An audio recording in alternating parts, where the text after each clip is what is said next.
स्मृति रंजन, जो कि 10वीं का एक छात्र है, एग्ज़ाम के ख़त्म होने के बाद उसने सोचा कि कहीं पर घुमाते हैं। हर साल गर्मी की छुट्टियों की तरह इस साल भी उसने नाना नानी के यहाँ जाने का प्लान बनाया। अगले ही सुबह रंजन ने बस से अपने सफ़र की शुरुआत की। अपने नाना नानी के यहाँ जाने का एक्साइटमेंट उसके चेहरे से साफ दिख रहा था। कुछ ही घंटों के सफ़र के बाद रंजन घर पहुँच गया था। रंजन को देखते ही नाना नानी ने उसे गले से लगा लिया और खुशी के मारे उनकी आंखों में आंसू झलक आए। दरअसल उसके नाना नानी वहाँ पर अकेले रहते थे। रंजन के 2 मामा भी थे, पर वो दोनों विदेश में रहते थे। रंजन के नाना नानी जहाँ पर रहते थे वो कोई घर नहीं बल्कि एक हवेली थी। उस हवेली को रंजन के नाना के पूर्वजों ने बनाया था, जो कि बहुत बड़े जमींदार थे। इसी वजह से रंजन के नाना नानी रंजन से और उस जगह से बहुत ही प्यार करते थे। दिन भर नाना नानी के साथ मज़े करने के बाद रात का खाना उसने उन दोनों के साथ किया। खाना खाने के बाद रंजन सोने चला गया, पर सोना तो बस एक बहाना है। उसे तो फ़ोन पे टाइम पास करना था, पर टाइम पास करते करते कब उसकी आंख लग गई उसे पता तक नहीं चला। अचानक वो अपने नींद से जाग गया। रंजन ने जब फ़ोन देखा तो सिर्फ 2 ही बजे थे, क्योंकि उसे काफ़ी ज़ोर का टॉयलेट आया था, तो इसलिए उसने बाहर आने का सोचा। टॉयलेट करने के बाद वो अंदर जाने ही वाला था तो उसने देखा एक परछाई, जो कि उस हवेली के पीछे की तरफ जो एक लाइट जल रहा था उस तरफ से आ रहा था। उस परछाई को देख के ऐसा लग रहा था मानो कि वहाँ पर कोई खड़ा हो। आंखों को हाथों से मलते हुए रंजन उस तरफ बढ़ने लगा। रंजन जब वहाँ पर पहुँचा तो उसने देखा वहाँ पर कोई भी नहीं था। अरे यार, शायद कोई सपना था।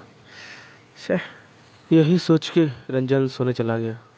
कभी कभी आपके साथ जो कुछ होने वाला होता है उसका थोड़ा सा एक झलक आपको पहले से मिल जाता है। रंजन को पता ही नहीं था कि उसके साथ ठीक ऐसा ही हुआ था। सुबह उठते ही रंजन को उस बारे में कुछ भी याद नहीं था, मानो जैसे उसके साथ कुछ हुआ ही नहीं है। दिन भर मौज मस्ती करने के बाद वो पिछली रात की तरह खाना खाया और बिस्तर पे सोने चला गया। ओ सॉरी, टाइम पास करने चला गया। पिछली रात की तरह टाइम पास करते करते उसकी आँख फिर से लग गई। तो जब इस बार उसका नींद टूटा और उसमें टाइम लगा तो वो थोड़ा सा हैरान हो गया था, क्योंकि कल की तरह आज भी टाइम 2 ही बजे थे। रंजन कम्प्लीटली नींद से जाग चुका था, पर उसके दिल के दरवाजे पे डर ने तब दस्तक दी जब उसने एक आवाज़ सुनी।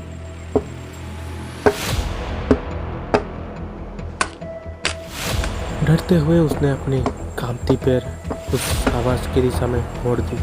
उसने जब बाहर जाके देखा तो वहाँ पर और कोई नहीं बल्कि शंकर काका थे। दरअसल शंकर काका उस हवेली पे काम करते थे। क्योंकि मेरे दोनों मामा विदेश में रहते थे, इसलिए नाना नानी का और इस घर का सारा ख्याल वो खुद ही रखते थे। इसी वजह से नाना नानी उन्हें बेटे जैसा प्यार देते थे। यहाँ के सारे बच्चे उन्हें शंकर काका बुलाते थे, इसलिए मैं भी शंकर काका उन्हें बुलाता हूँ। यही सब बात सोचते हुए रंजन ने बोला, उफ काका, आपने तो मुझे डरा ही दिया। वैसे इतने रात के आप यहाँ पर क्या कर रहे हो? पर उनकी तरफ से कोई भी जवाब नहीं मिला। कुछ ही देर जाने के बाद उन्होंने कहा, आओ लकड़ियाँ लाते हैं। ऐसे कहते ही वो बगीचे की तरफ चलने लगे। ना कहने से शायद उन्हें बुरा लग सकता है, यही सोच के रंजन भी उनके पीछे पीछे चलने लगा। फिर पीछे से आवाज़ देते हुए कहा, अरे काका, टॉर्च तो लेके जाओ। और शंकर काका ने इस तरह नज़रअंदाज किया जैसे कि उन्हें कुछ सुनाई नहीं दिया। उसके बाद रंजन ने जो देखा वो देख के उसकी आंखें फटी की फटी रह गई। काका पास एक समाधि के अंदर घुस गए और कैसे गायब ही हो गए। रंजन डरते हुए उस समाधि के पास गया और समाधि के पास पहुंचते ही उसने जो देखा वो देखते ही उसके रोंगटे खड़े हो गए, क्योंकि उस समाधि पे शंकर काका के मरने का तारीख लिखा हुआ था। ये देखते ही रंजन गिरते पड़ते भागने लगा। जब वो आके घर पहुंचा तब उसने देखा कि उसके नाना नानी उसे ढूंढ रहे थे।